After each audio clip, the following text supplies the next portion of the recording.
So here we go, guys. I am going to make a chicken curry and peel rice.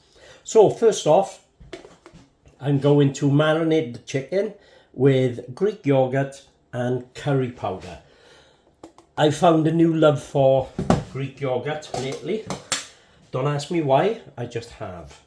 So in we go with 50 grams of Greek yogurt. Lovely. There's our 50 grams of Greek yogurt. Into that, we are going to put 1 teaspoon of curry powder, which I will do in a second. So I'm just going to show you how easy the process is to make your own curry at home. So 1 teaspoon of curry powder.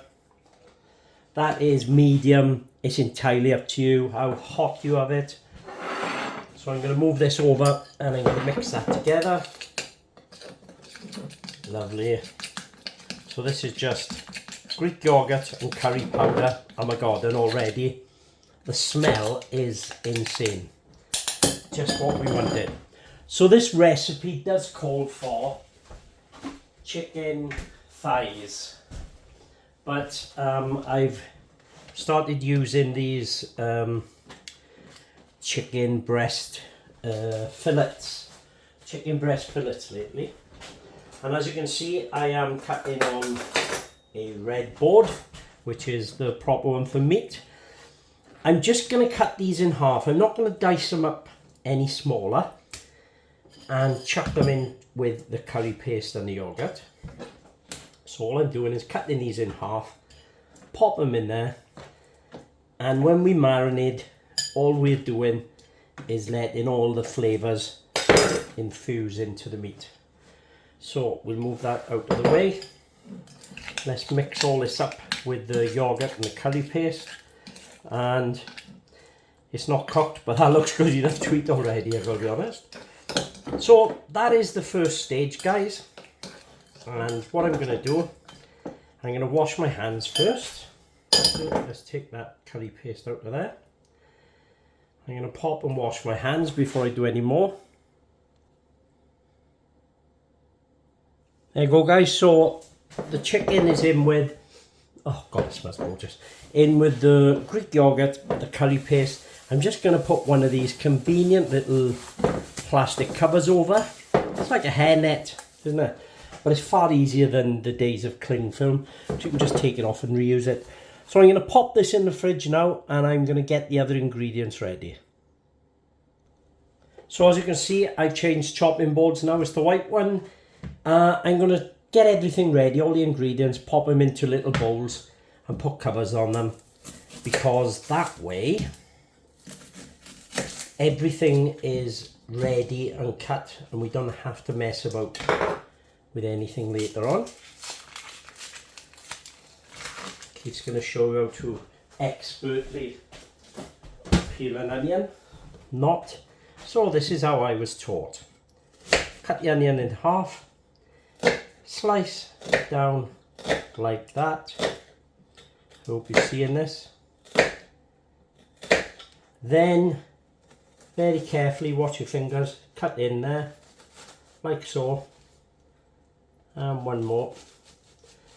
And now when we do this, this will be finely diced. Oh, and he's almost dry. Look at the lovely dices there, look at that. So, and I actually like onion, so I'm going to use the whole onion. It wasn't a very big one. There you are. I've done the same technique on the second half of the onion. Lovely. Pop all that into the bowl. Chopping onions with Keith on a Thursday. That could be a whole new series, couldn't it, guys? Let's chop some onions. Right, there we go. That's the onions chopped. So if you're interested, we buy all these little covers in bags of, I think it's 200 off Amazon. All different sizes. You just pull it out like that, open it up, And there we are, you have a cover, perfect for food. Everything I'm cutting and covering now I'm popping back in the fridge to keep it fresh until I cook later on. Next I'm using one chilli. I don't use many chilies. I think I'm going to scrape the seeds out. I think it's not as hot if you get rid of the seeds. And I know I'm not a massive hot chili person, so I'm going to get rid of the seeds. People are probably screaming at me now, that's where all the flavour is, that's where all the flavour... Well, like I said, I'm not a massive chili enthusiast. I like a bit of heat, and this is more than enough for me. We didn't have a red one, so I'm just going to chop that up nice and fine like that. And I'm going to get that bowl back out of the fridge and I'm going to pop it in with the onion. So there's nothing wrong with having our onion and our chilli mixed together. In fact, they can mix flavours and infuse before I get to use this. Because I'm not actually cooking this curry for a few hours, but I'm just preparing everything. And it's like all cooking, preparation saves you a lot of time. So as you can see guys, the most important thing for me is I'm cleaning up as I go, and then when it comes to me finishing, there's nothing to clean. So what's next? So this recipe calls for 40 grams of ginger. So I've got the sweet and warming ginger from Asda. I've got to grate that, so let's have a go at that. So I've not used much ginger before guys. So if you can see, I've just cut off the ends. I haven't peeled it, I've just cut off the ends to make it a little bit easier to grate. So let's have a go at grating this ends. I bet this is going to be fun. Not really done this before. I probably have, but I can't remember.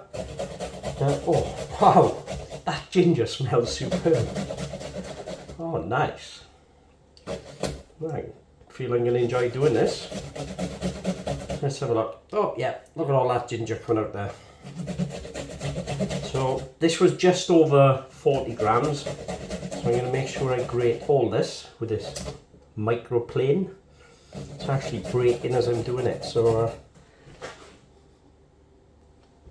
well, I have just realised that ginger is not the easiest thing to grate. I think I need steel gloves to do this. Anyway, I'm not going to go too far down because I value my fingers too much. Well, like I said guys, the smell on that is absolutely insane. So all of this gets cooked together, the chilli, the garlic, the onions, the ginger. So I'm literally going to put them all in the same bowl, and all those flavours should be infusing with each other as we speak. So one more thing to put in there, which is the garlic. So here's a little tip for you guys. Mrs. T actually peels her garlic, puts them in a bag and pops them in the freezer. So as soon as you need garlic, you just take them out. How many cloves do we need? Come on, where's the garlic? Where's the garlic? 1 clove, 1! Well, do you know what? I absolutely love garlic, so I'm going to go with 2. I'm going to be greedy. So I'm going to pop the rest one back in the freezer before Mrs. T spots that I've been using her garlic. Now, I have cracking little thing here for garlic. You know, we all... You know, lots of people use these garlic presses, and this is what we use. Look at that.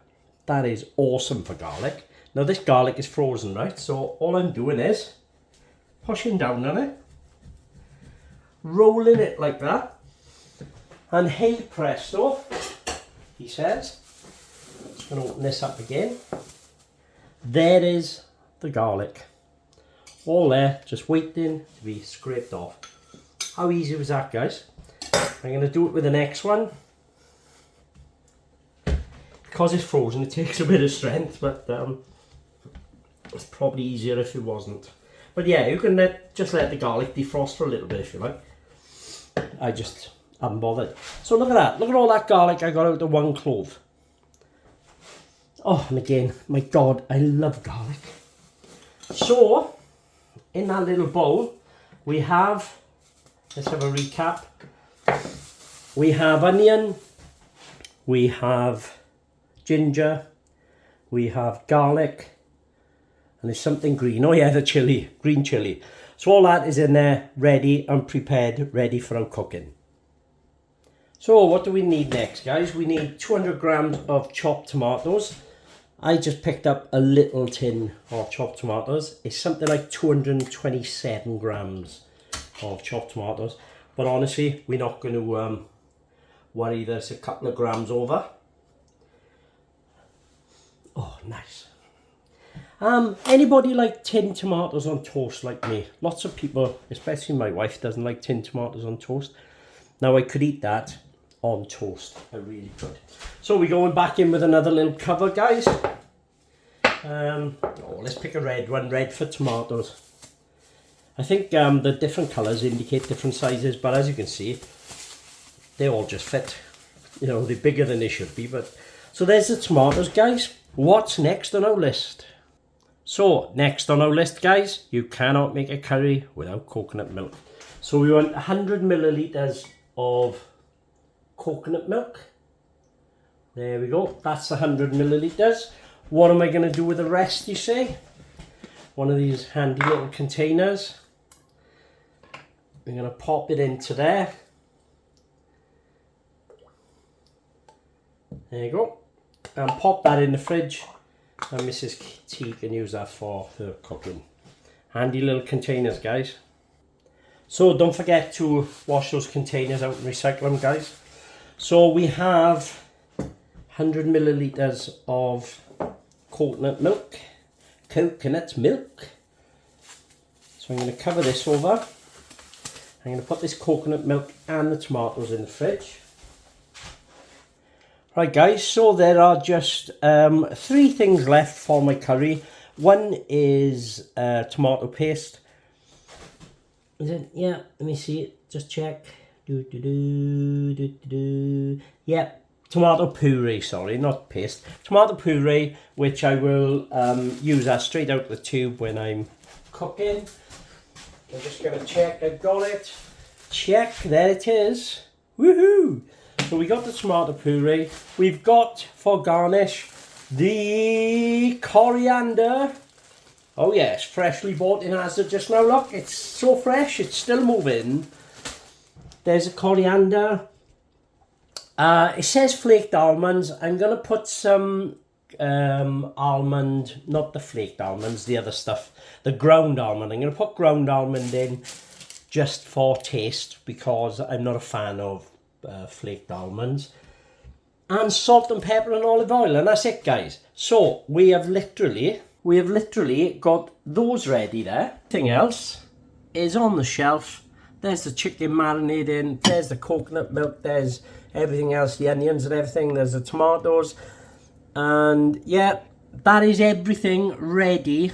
That is everything ready to make my curry later on. So, oh, forgot the chicken stock cube. That one a chicken. Right, so there's the chicken stock cube. I'll leave it there and I'm just going to make up some chicken stock. So, come back later and you can watch me making it.